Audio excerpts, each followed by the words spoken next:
So welcome to Watercolor Techniques and Painting with me, Jane May Jones.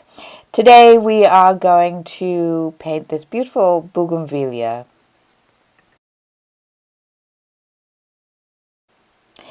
And to do this, we are first of all we have to sketch it, and very easy sketch, the wall, the planters, the horizon line. And then I always start with the sky. And we're going to do a wet into wet technique, so the horizon line up to the top of the paper needs to be totally wet. And if you lift it up to the light, you will see that it all shines, and you can see where you've missed any. Now we will add some ultramarine blue, starting darker at the top, and as you get down to the horizon line, it gets fainter.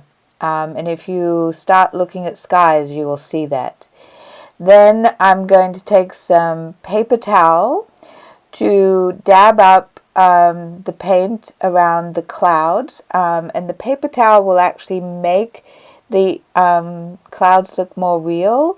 And you can see I got a round area and dabbing it up and just creating clouds. And then I will add some Payne's Gray to the underside of the clouds, and you start off dark at the bottom and then just feather it out, and you might put some more light, paler Payne's Gray up in the middle of the clouds where there's more shadows. While the sky is drying, you can paint in the foreground. There's just a flat wash of sepia, make it very watery so it's very pale, and just do a flat wash in front of the wall. So one of the challenges with watercolors is that you have to let it dry before you paint next to it. So that's why I've chopped around from doing the sky to doing the foreground. And now the sky is dry, we can go back and now paint in the ocean. And the ocean is going to be ultramarine blue and viridian. And the optical illusion with the large, vast water, oceans, lakes, etc. At the edge, the far horizon, it's dark. And I'm also doing this wet into wet. And now I'm going to apply some ultramarine blue, but I'm going to start off quite vibrant, and then as I work down towards the foreground it will get paler, and then we will also add in some viridian to make it look like the Caribbean Ocean. You can also leave some white space at this point, just where the bushes are going to be, the bougainvillea. It just helps with not having to cover it up too much, because it's difficult to cover up watercolor because watercolor is so translucent or transparent.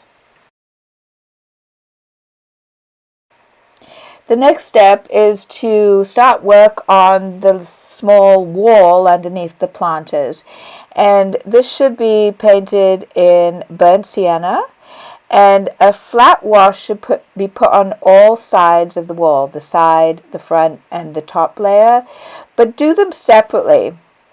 And if you do them separately, then they really create the idea, or the visual idea, of being three-dimensional.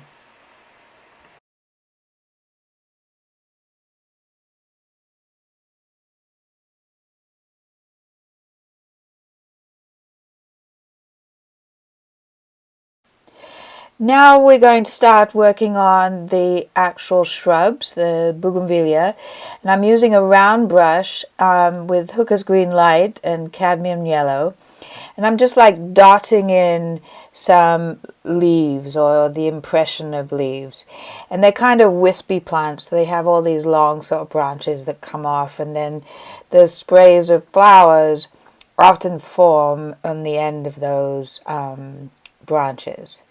So the first is the lighter color of green and yellow, and then you can go in and make the green a little darker, maybe adding a little bit of ultramarine blue. It's always a good idea to use other colors to mix with that you've already used in your painting. It makes it more cohesive.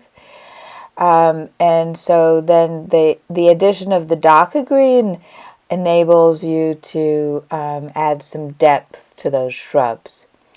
And then once you've got those started, or the basic bones of the plant started, then you can start also adding the color of the flowers.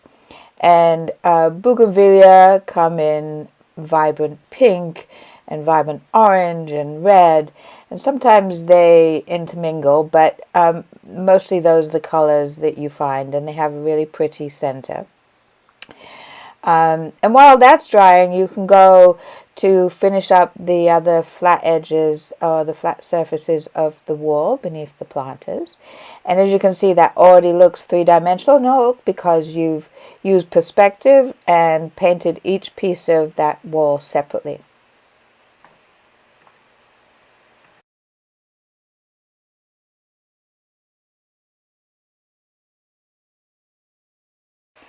Now we can start work on the planters themselves, and the same principle on these, use the same principle on these as we did on the wall, doing the end pieces first and then filling in the side.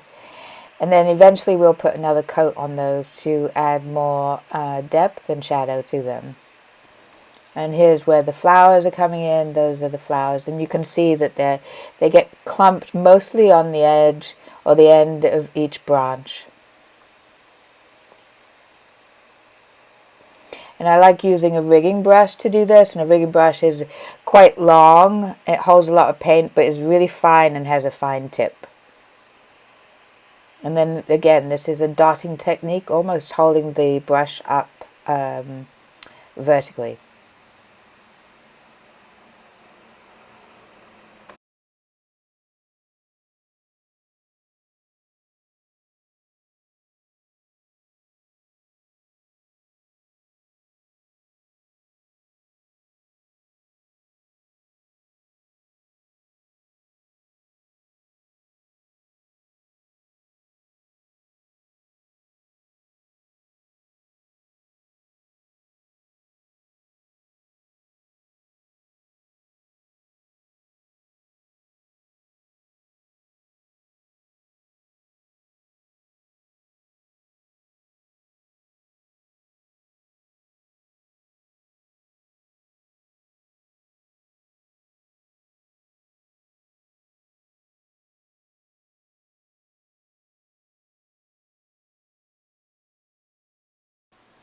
And now at the base of each plant in the planters, you want to just use some pretty intense sepia to give the impression of the dirt in top of the planter.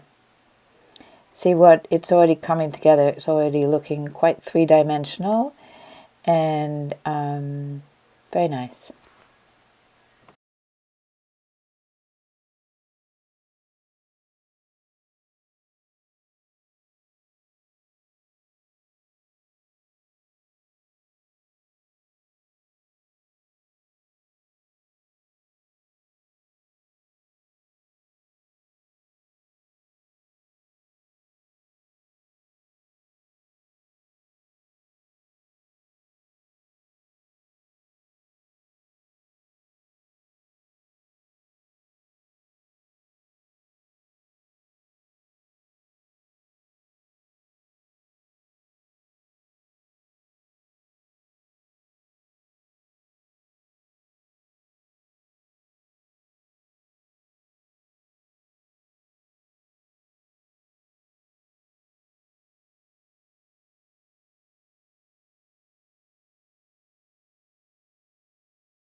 So now it's time to go back to the wall, and we need to just put another layer or another glaze of the same color on top of that front side of the wall, because that's in the shadow.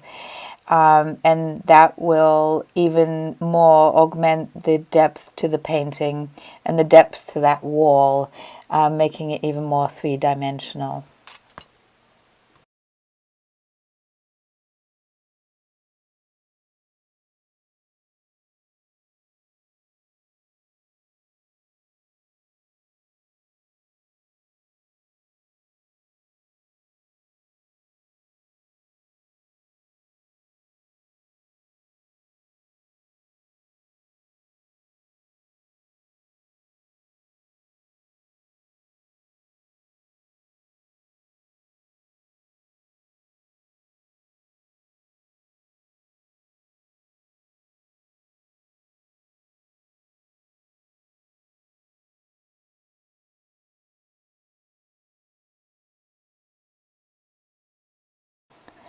So now we have to do some of the final touches to the bougainvillea.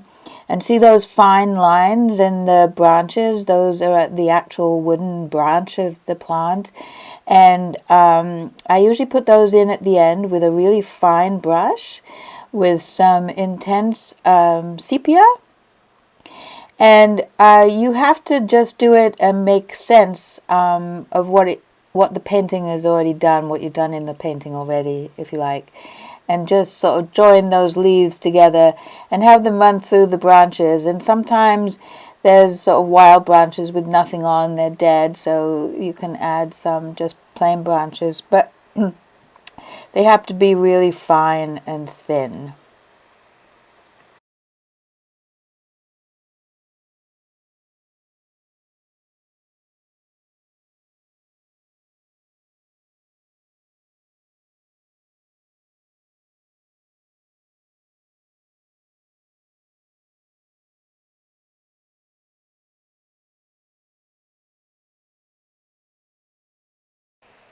And also I wanted to just say, I turn my painting upside down and right side around, and depending on what's easiest for me to paint.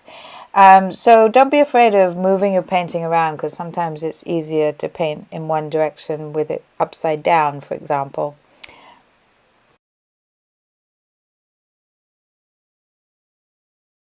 So here again you can see in this image where you put the shadow in, and how that shadow has made that wall three-dimensional and breaks up the side from the top, making that very, very clear.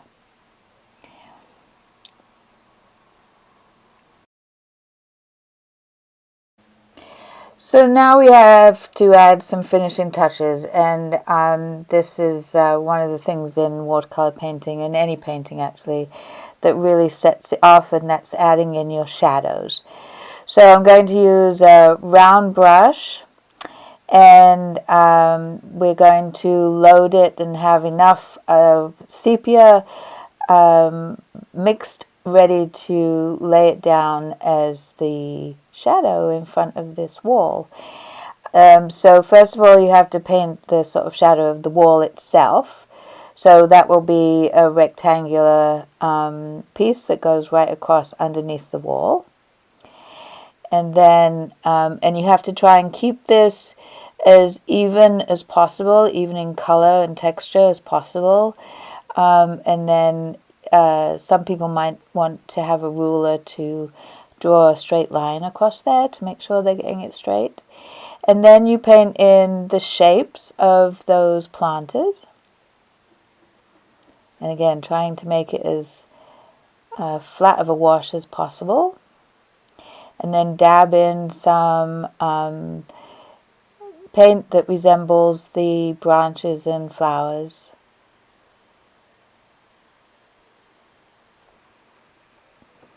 And then you'll have to do the same the other side for the other planter.